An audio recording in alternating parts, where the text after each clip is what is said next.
The boy's eyes weren't crying. They were just licking black water while he watched my brother's house collapse into the dirt.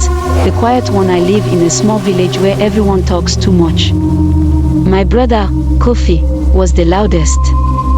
He was big, strong, and mean. He loved to pick on a kid named Jidi. Jidi was tiny. He didn't speak. He just sat by the edge of the forest weaving grass into little shapes. Everyone called him the shadower because he was so thin you could almost see through him. Kofi used to steal Jidi's lunch and throw his grass toys into the fire just to see him flinch.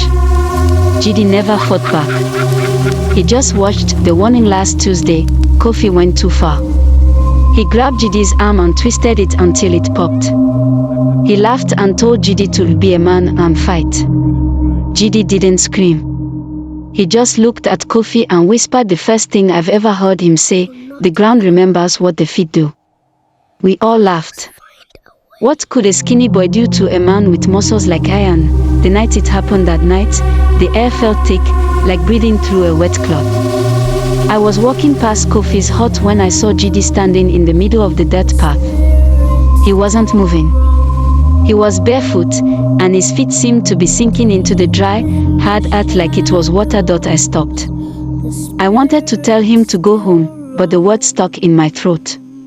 Jidi started to hum. It wasn't a song, it sounded like 1,000 termites chewing on wood. Suddenly, the ground under Kofi's hut started to groan. Not a wind groan, but a deep, wet sound from underground.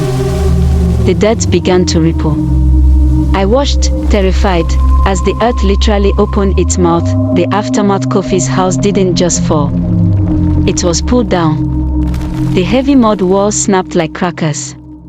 I heard Kofi scream once, a short, sharp sound that ended with a wet thud. I looked at Jidi.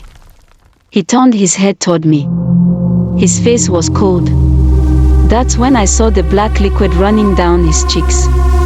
The ground around him was perfectly still, but where my brother's house stood, there was now only a smooth, flat patch of dirt. No wood, no thatch, no Kofi. The village elders say it was a sinkhole. They say the soil was just loose from the rains. But there hasn't been rain in months. I see Jidi every day now. He sits by the forest, weaving his grass. I don't look at him. I don't even breathe loud when I walk past. Because now I know, the quiet ones aren't weak. They're just waiting for the earth to listen. Hey everyone, please like, share, comment, and subscribe for more content.